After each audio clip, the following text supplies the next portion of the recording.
11월 달은 추수와 감사의 달입니다. 농사를 짓는 농부들이 겨울이 지나고 2월 중순이 지나가면은 1년 한 해에 농사를 지을 준비를 합니다. 그러면서 농사질 준비를 하면서 씨앗을 뿌리고 밭을 가꾸고 거름을 주고 심고 나서도 소독을 하고 풀을 뽑아주고 자식을 키우듯이 곡식들을 잘 키우고 가꿉니다. 물론 농사 말고 과수원을 하는 분들도 마찬가지입니다. 그들도 1년을 바라보면서 1년 자식 농사를 짓는 심정을 가지고 농사를 갖다가 잘 짓습니다. 때로는 태풍이 불고 비가 많이 오면 과일들이 떨어질까봐 심었는 곡식들이 상할까봐 염려하고 잠도 못 자고 마음을 졸이면서 1년 동안 농사를 짓습니다. 그리고 11월 달이 되면 그동안 지은 것들을 다 걷어들이는 추수의 계절입니다. 밭 농사를 지은 분들은 밭에 있는 것들을 걷어들이고 논 농사를 지으신 분들은 논에 있는 것들을 걷어들이고 과일 나무를 심어서 배, 사과, 기타 등등 많은 과일들을 다 걷어들여 가지고 추수 타작을 할 것은 타작을 해서 알곡들 그리고 과일 같은 거는 상품의 가치가 있는 것들을 다 선별 작업을 합니다. 그리고 그것을 갖다가 타작의 과정을 거쳐서 창고에 넣어두는 일을 합니다. 근데 우리가 여기서 한 가지 기억할 것은 뭐냐고 하면 믿음이 있는 사람. 그 속에 복음을 깨닫고 복음으로 사는 사람들은 똑같은 1년 농사를 지은 거야. 근데 복음으로 사는 사람들은 1년 농사를 지은 것을 바라보면서 하나님께 감사를 합니다.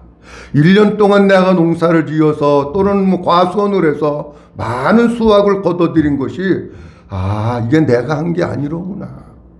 하나님이 도와주셨고 하나님이 은혜를 주셨구나. 하나님이 나에게 건강을 주시고 일거리를 주시고 일터를 주시고 때에 맞는 비를 주시고 햇빛을 주시고 바람을 주시고 적당한 기온을 주셔서 하나님이 다 한 거고 나는 그냥 잠시 청지기로 쓰임받은 거로구나. 그러면서 하나님께서 행하심을 보면서 하나님께 그것을 드리면서 감사합니다. 그 도회지에 사는 사람들을 목사님 우리는 농사 안 짓는데 어떻습니까? 도시 생활을 하는 사람들도 원리는 동일합니다. 우리가 지나간 1년 동안의 삶을 되돌아보면 힘든 일도 있고 어려운 일도 있고 속상한 일도 있고 기쁜 일들도 있었을 것입니다.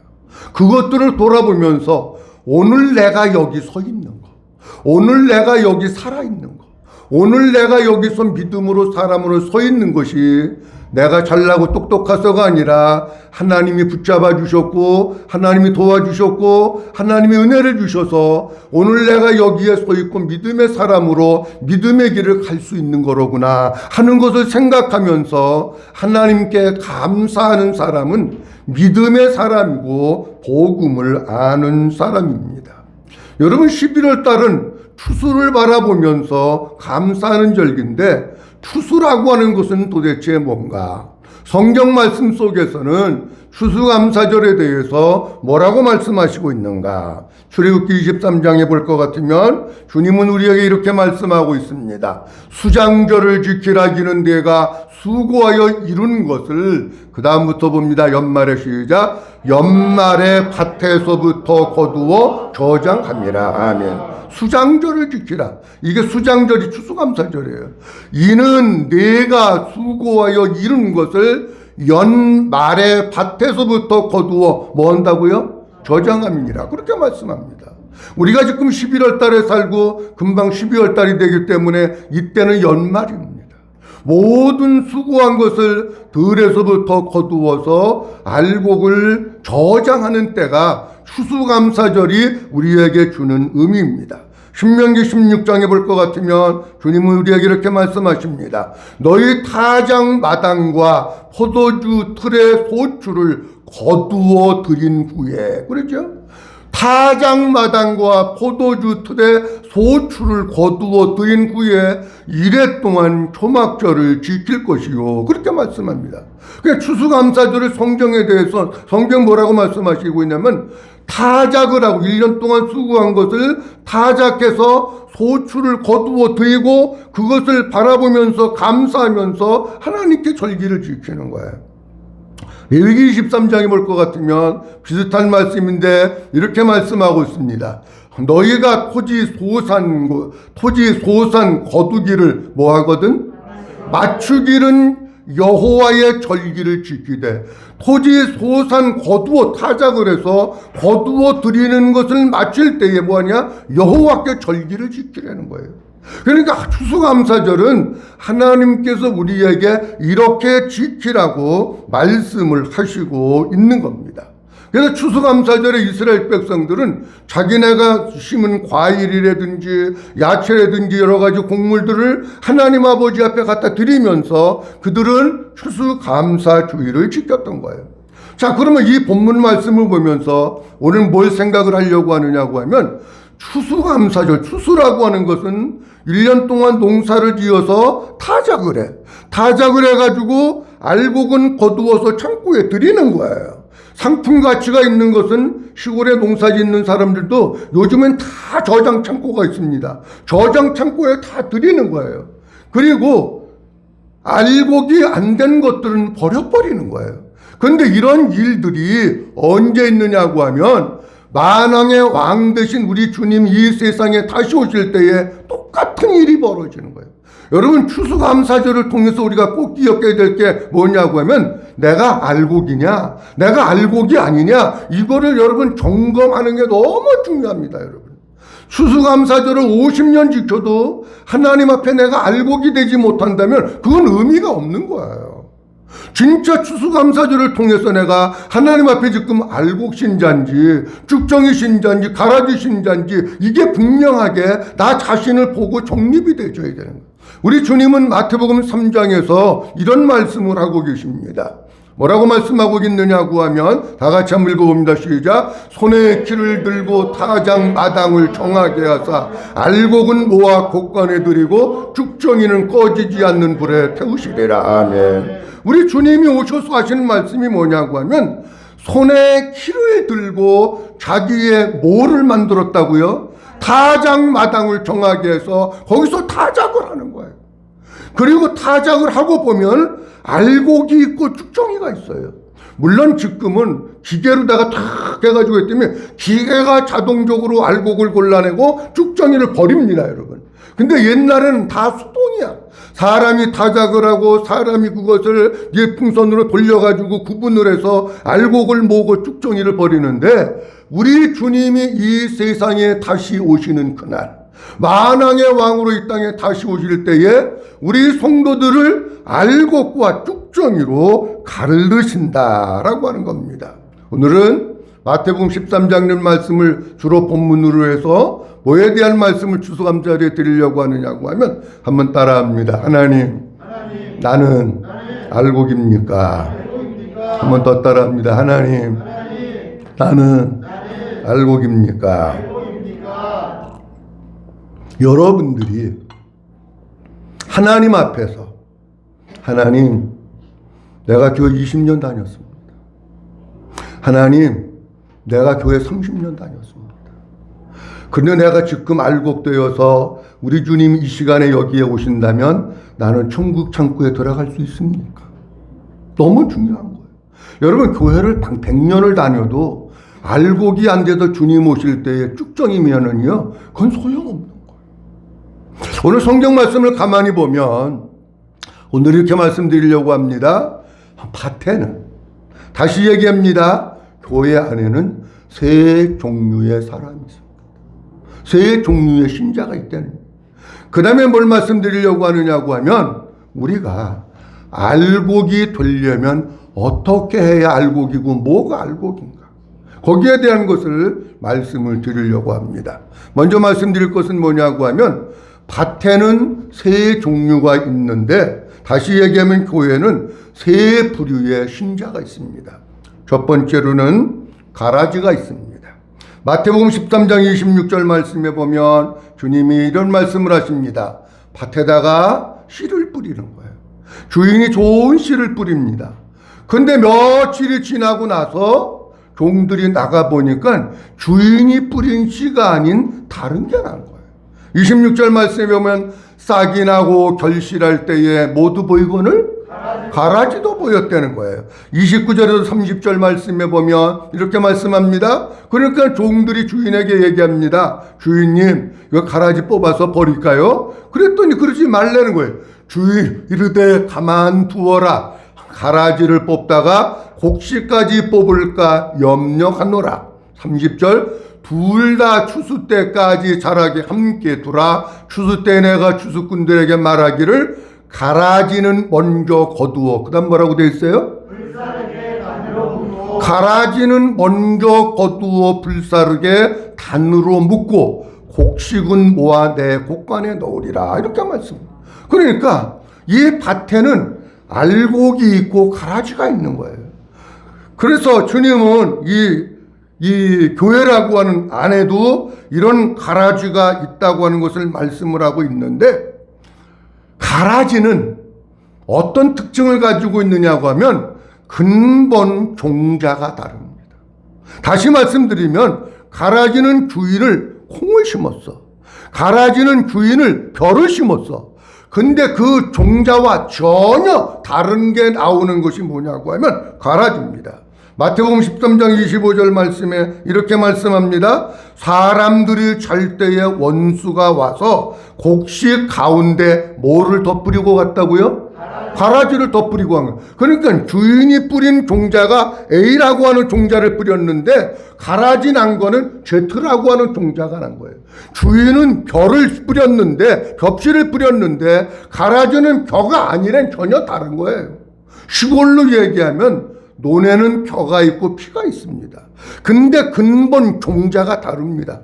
근데 성장해서 이렇게 나올 때까지는 벼나 피나 거의 모양이 같습니다, 여러분. 근데 뭐냐? 근본 종자가 달라. 성경으로 얘기하면 이렇습니다. 가론 유다는 가라지입니다. 가론 유다는 근본 종자가 다릅니다. 여기 원수가 와서 곡식 가운데 가라지를 덧뿌리고 갔다고 했는데, 가론 유다가 예수님을 배반할 때 마귀가 와서 그 생각 속에 가라지를 뿌려서 예수님을 팔도록 한 거예요. 그러니까 가론 유다는 뭐냐? 근본 종자가 틀린 가라지입니다. 그리고 이스라엘 백성들이 출애굽할 때 출애굽기에 보면 200만 정도의 사람들이 나와 있는데 그 중에 누구도 있다고 말씀하고 있느냐고 하면, 출애굽기 12장 28절이요. 그 중에 누구도 있다고 말씀하고 있느냐고 하면 수많은 누구와? 잡족이 있다는 거예요. 이스라엘 백성들이 애굽에서부터 출애굽에서 나와가지고 광야를 거쳐서 가나안 땅에 가는데 순수한 이스라엘 백성들만 나온 게 아니라는 거예요. 그건 누가 나왔느냐? 잡족이 나와요, 잡족. 요 잡족은 어떤 뜻이냐고 하면은요, 순수한 이스라엘 백성들의 혈통이 아닌 사람들이에요. 이게 잡족들이에요, 여러분. 그런데 잡족이 이스라엘 백성들이 광야 생활을 하는 데 있어서 늘 걸림돌 역할을 합니다. 먼저 원망하고 불평하고 나쁜 영향력을 끼치는 자들이 누구냐고 하면 이 잡족 가라지들입니다, 여러분. 두 번째로는 뭐가 있느냐고 하면 쭉정이가 있습니다. 쭉정이는 건 모양은 똑같습니다. 그런데 추수할 때 보면 뭐가 없느냐고 하면 그 속에 알맹이가 없는 게 쭉정입니다. 성경 말씀 가운데도 볼 것 같으면 그런 말씀들이 많이 있는데, 이 쭉정이는 성경적으로 얘기하면 누구를 얘기하느냐고 하면 유대 종교 지도자들, 더 쉽게 말씀드리면은 바리새인들이 쭉정입니다. 오늘 본문에도 쭉정에 대한 말씀 조금 아까 읽었는데, 이 쭉정이는 뭐냐고 하면은요, 똑같아요. 여러분, 벼 농사를 지면 벼가 이렇게 쭉 나와가지고 수수 때까지 같이 있어요. 근데 모양이 다른 게 아니에요. 모양은 똑같은 벼야. 근데 알곡은 그 속에 쌀알이 들어있는데 쭉정이는 그 안에 쌀알이 없는 거예요, 여러분. 형식, 모양은 똑같아. 교회 안에도 쭉정이 같은 바리새인들이 있습니다. 누구냐고 할 것 같으면은 바리새인들은 나름대로 시간을 정해서 기도도 잘합니다. 금식도 하고 구제도 하고 헌금도 하고 다 합니다. 근데 이 바리새인들 속에 알맹이가 없는 거예요. 축정입니다. 그 다음에 세 번째로는 알곡이 있습니다. 조금 아까 말씀드렸는데 마태복음 3장 15절에 12절에 알곡은 모아 곡간에 드리고 13장 30절 말씀에도 곡식은 모아 내 곡간에 넣으리라 이렇게 말씀. 여기 곡식, 알곡 이것은 다 같은 의미입니다, 여러분. 곡식을 모은다고 하는 건 쭉정이를 모은다는 얘기가 아니잖아요. 알곡을 모아서 곡간에 넣는 거예요. 알곡 성도를 천국 곡간, 아까 우리가 찬송가 불렀듯이 천국 곡간에 넣는 겁니다. 그렇다고 할 것 같으면 우리가 알곡이 되어지는 데 있어서 어떻게 하면 알곡이 될 수 있을까? 크게 두 가지 측면에서 말씀드리려고 하는데, 하나는 우리의 마음밭에 씨앗이 심어져야 되는데 어떤 씨가 심어져야 되느냐고 하면 한번 따라합니다. 좋은 씨. 좋은 씨가 심어져야 돼요. 자, 오늘 본문 말씀 마태복음 13장 18절의 말씀해 볼 것 같으면은 그런즉 못 뿌리는 비유를 들으라. 씨 뿌리는 비유를 들으라. 이렇게 말씀. 그러면서 19절에 이렇게 말씀합니다. 주님이 아무나 무슨 말씀을 듣고? 천국 말씀을 듣고. 아, 그러니까 좋은 씨는 뭐냐? 천국 말씀이 좋은 씨로구나. 누가복음 8장 11절 말씀에도 보면 이렇게 말씀하고 있습니다. 예수님이 씨 뿌리는 비유에 대한 것을 말씀하시면서 비유를 설명을 해 주시는 거예요. 설명을 해 주시는데 이 비유는 이러하니라. 씨는 뭐라고 되어 있어요? 하나님의 말씀이래. 씨는 하나님의 말씀이야. 마태복음 13장의 씨는 하나님의 말씀인데 어떤 말씀이냐고 하면 천국 말씀, 천국 복음을 듣고 그렇게 말씀을 하고 있어요. 그리고 이 씨가 하나님의 말씀이라고 얘기를 하고 있는데 여기에 씨에 대한 하나님의 말씀이라고 하는 게 어떤 뜻이냐고 하면은요, 그 성경 말씀 나눠주해 볼 것 같으면 주석이 있는데 그 나라의 말씀, 이 하나님의 말씀을 뭐라고 다시 해석을 했느냐고 하면 헬라어 원문을 번역하기를 그 나라의 말씀. 그러면 여러분 잘 보세요. 그 나라가 어떤 나라입니까? 하나님 나라예요. 그 나라가 천국이에요. 그러니까 하나님 말씀은 그냥 말씀이 아니라 하나님 나라의 말씀. 다른 말로 천국의 말씀, 천국 복음의 말씀, 마태복음에서 예수님이 말씀하고 있는 것과 같이 아무나 천국 말씀을 듣고 그랬잖아요. 그러니까 좋은 씨는 어떤 게 좋은 씨냐고 하면 천국 복음의 말씀이 좋은 씨예요. 자, 그러면 이 얘기는 이런 뜻입니다. 그러면 목사님 나쁜 씨도 있습니까? 나쁜 씨도 있죠. 자, 성경 말씀은 다 하나님의 말씀이지만 성경 말씀을 조금 자세히 보면 하나는 율법과 복음이 있습니다. 그런데 율법에는 생명이 없습니다. 복음에 생명이 있는 거예요. 율법은 아무리 많이 들어도 형식적인 바리새인과 같은 쭉정이 신앙생활을 할 수 있지만 알곡 신앙은 되지 않습니다. 그러니까 진짜 좋은 말씀, 씨는 어떤 것이냐고 하면 복음의 씨, 복음의 말씀, 예수님이 전하신 천국 복음을 말씀하고 있는 것이 좋은 씨다 하는 겁니다. 그래서 우리 예수님이 이 세상에 오셔서 가장 먼저 복음을 전하시기 시작하시는데 마태복음 4장에도 볼 것 같으면 예수께서 비로소 전파하여 이르시되 회개하라. 뭐가 가까웠느니라? 천국이 가까웠대. 천국이. 그러니까 우리 주님이 전하신 복음은 뭐냐고 하면 천국이 가까웠다. 천국 복음, 천국에 대한 말씀을 하시고 있는 겁니다.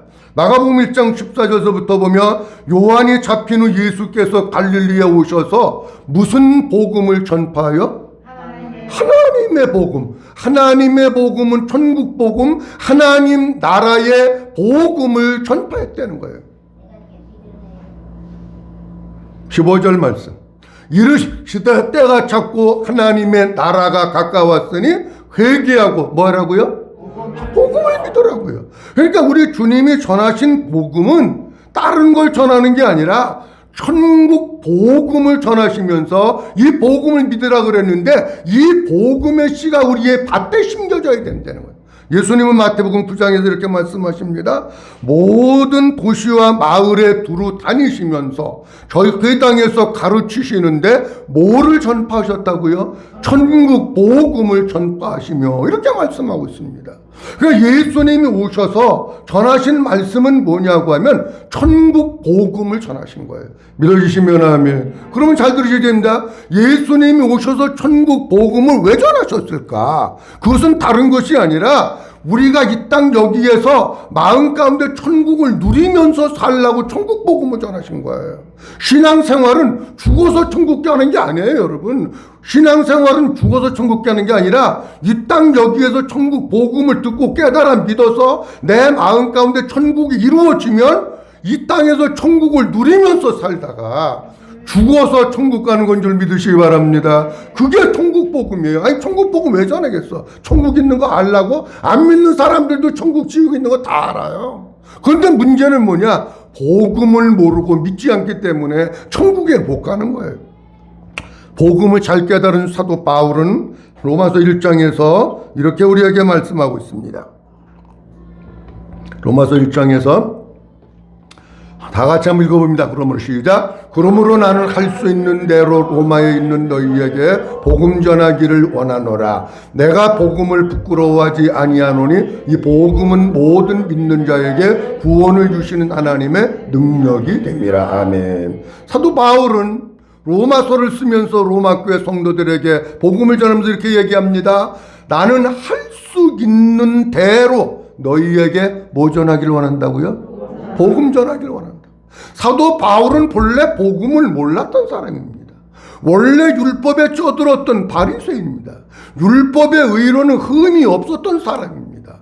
그런데 그가 다메섹에서 예수님 만나고 복음을 깨닫고 예수님을 만난 거예요. 그러면서 사도 바울은 누구든지 만나면 복음을 전하는 복음.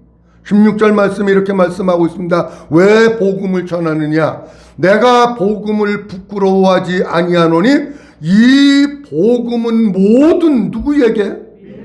한번 따라합니다. 믿는 자에게 구원을 주시는 하나님의 능력이 됩니다. 믿으시면 아멘. 복음을 여러분 들었다고 천국 가는 거 아니에요. 복음을 들어서 알았다고 구원받는 거 아니에요, 여러분. 뭐 해야 되느냐? 내가 그 복음을 듣고 복음을 깨닫고 복음을 믿어야, 그래야 천국 가는 거지 복음을 안다고 천국 가는 게 아니에요. 분명히 얘기하잖아요. 이 복음은 모든 믿는 자에게 구원을 주시는 하나님의 능력이 됨이라 그렇게 말씀하고 있잖아요. 우리 사랑하는 성도님들, 우리의 마음 가운데 좋은 씨가 떨어져요. 좋은 씨를 심어야 됩니다. 마귀가 주는 씨, 세상이 주는 씨, 율법, 그거 심으면 생명 없습니다. 복음 안에 생명이 있고 예수님 안에 생명이 있습니다. 우리 성도님들 마음밭에다가 천국 복음을 심고 예수님을 심으시기를 주의 이름으로 축원합니다. 그 다음 또 하나 말씀드릴 것은 뭐냐고 하면, 우리의 마음밭이 나는 지금 어느 단계에 와서 있나, 그걸 여러분들이 점검을 하셔야 돼요. 내 마음밭은 지금 어느 정도에 와서 있나. 밭은 사람의 마음인데 아무리 좋은 씨를 뿌렸다고 해도 마음밭이 좋지 않으면 열매를 맺을 수가 없습니다. 오늘 간단하게 마음밭에 대해 핵심만 말씀드리려고 하는데, 첫째로는 길가와 같은 밭이 있습니다. 13장 19절 말씀에 보면 이렇게 말씀하고 있습니다. 13장 19절 말씀. 아무나 천국 복음을 듣고, 그 다음 뭐라고 되어 있어요? 뭐 하지 못할 때에는? 요 사람은 듣는 거는 해. 어떤 사람은 아예 안 듣는 사람도 있어. 그게 듣기는 들었는데 그게 깨달아지지가 않는 거예요. 그래가지고 여기 복음에 씨 뿌려 깨달아지지 않으니까 마귀가 가서 집어먹어가지고 이 마음 가운데는 복음이 없는 거예요. 여러분 잘 보세요. 여러분들 마음밭이 길가와 같다고 하는 것은 어떤 뜻이냐고 하면 이런 얘기예요. 매 주일마다 복음을 전하고 7년 동안 복음을 전했어요. 근데 와서 앉아있기는 하는데 복음이 안 깨달아지고 안 믿어져. 목사님이 복음에 대해서 쏘아봐라. 쓸 게 없어. 왜 쓸 게 없습니까, 여러분? 안 깨달아지고 안 믿어지니까 쓸 게 없는 거야. 여러분들이 아직도 교회에 나왔는데 복음이 무엇인지 깨달아지지가 않고 복음이 뭔지 믿어지지가 않는다. 그리고 내 속에 복음을 얘기해보라 그럴 때에 이 속에 복음을 얘기할 게 없다면 그런 사람이 없기를 바라지만 그 사람의 마음밭은 길가와 같은 마음밭입니다. 길가와 같은 밭 하나도 없기를 주의 이름으로 축원합니다. 들을 때마다 깨달아야 돼. 그 다음에 두 번째로는 돌밭과 같은 사람이 있습니다. 20절서부터 21절 말씀해 보면 이렇게 말씀하고 있어요. 다 같이 읽습니다. 시작. 돌밭에 뿌려졌다는 것은 말씀을 듣고 즉시 기쁨으로 받되 그 속에 뿌리가 없어 잠시 견디다가 말씀으로 말미암아 혼란이나 박해가 일어날 때에 곧 넘어지는 자요. 아멘. 길가와 같은 것은 어떤 사람이냐고 하면 돌밭이라고 하는 것은 어떤 사람이냐고 하면 말씀을 들을 때 은혜를 받아. 믿는 것 같아. 야, 이게 복음이로구나. 이런 게 있는 것 같아. 그런데 뭐라고 말씀하고 있느냐고 하면은 20절 말씀 써. 그 말씀을 기쁨으로 받는데 그 뒤에 보면 이렇게 말씀하고 있어요. 그 속에 뭐가 없으므로? 뿌리가 없어. 여러분 태풍이 불 때마다 올해는 우리나라 태풍이 많이 안 온 걸로 제가 기억하고 있는데 태풍이 불 때마다 나무가 쓰러집니다. 나무가 쓰러지는데 어떤 나무가 쓰러지고 뽑히냐고 하면 가로수 뿌리가 없이 이렇게 동그랗게 만들어서 캐다 심은 거 그런 게 뽑히는 거예요. 뿌리가 없는 사람이 있어.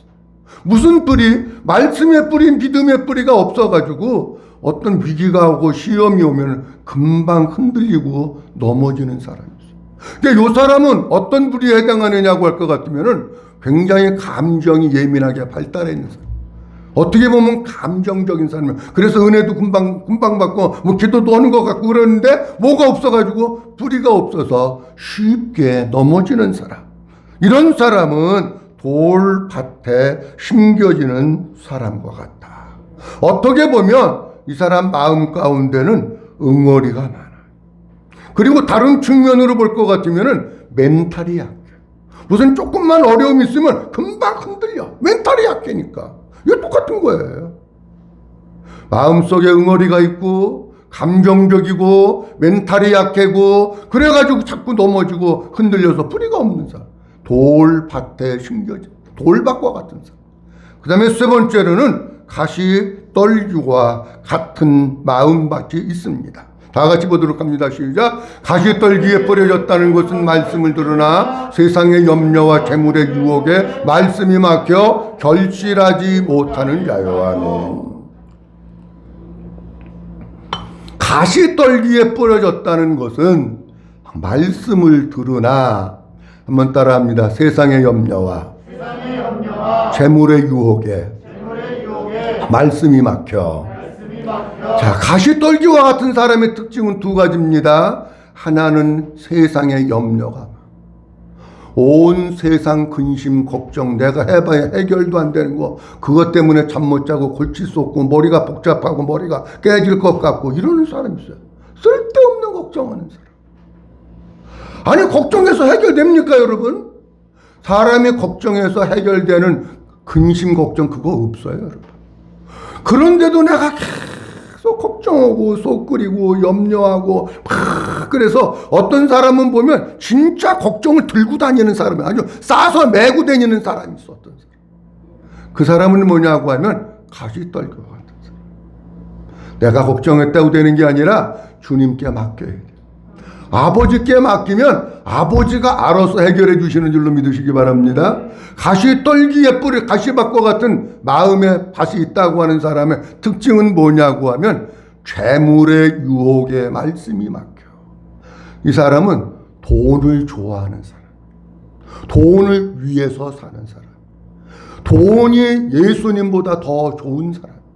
돈 벌기 위해서 주일도 빠지고 돈 벌기 위해서 예수님도 멀게 하고 자우전 돈만 있으면 예수님이고 믿음이고 다 필요 없고 그것만 따라가는 사람. 그리고 교회 오다가 목사님 누구 시험 들었어요. 뭐 때문에 시험 들었대? 돈 때문에 시험 들었어요. 그 사람은 가시떨기 같은 사람이에요. 여러분, 우리가 이 세상 살면서 돈이 필요합니다. 근데 돈 때문에 우리의 믿음이 꺾어진다면 그건 믿음 아닙니다.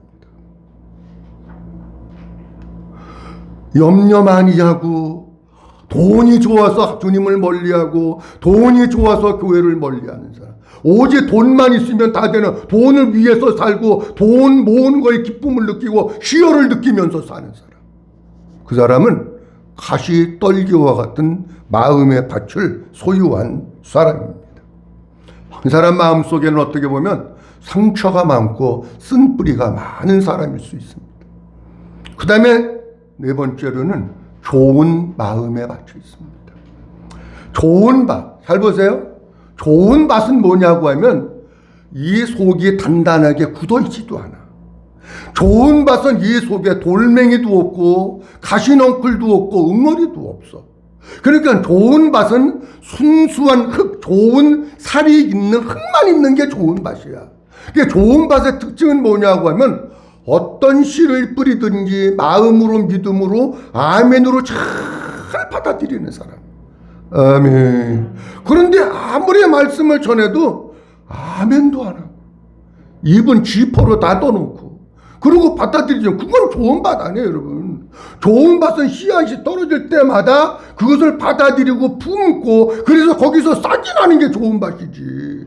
돌멩이 있지, 응어리 있지, 가시넝쿨 있지, 쓴뿌리 있지, 마음은 그냥 돌멩이같이 굳어있지. 그거는 여러분 좋은 밭 아닙니다. 그런데 좋은 밭의 사람의 특징이 뭐냐고 하면 이런 특징을 가지고 있습니다. 좋은 땅에 시작. 좋은 땅에 뿌려졌다는 것은 말씀을 듣고 깬다는 자니 결실하여 어떤 것은 100배 어떤 것은 60배 어떤 것은 30배가 되느니라 하시더라. 아멘. 잘 보세요. 좋은 땅에 뿌려졌다는 것은 말씀을 듣고 뭐하는 자니? 어떻게 자신이 없어. 크게 좀 해봐.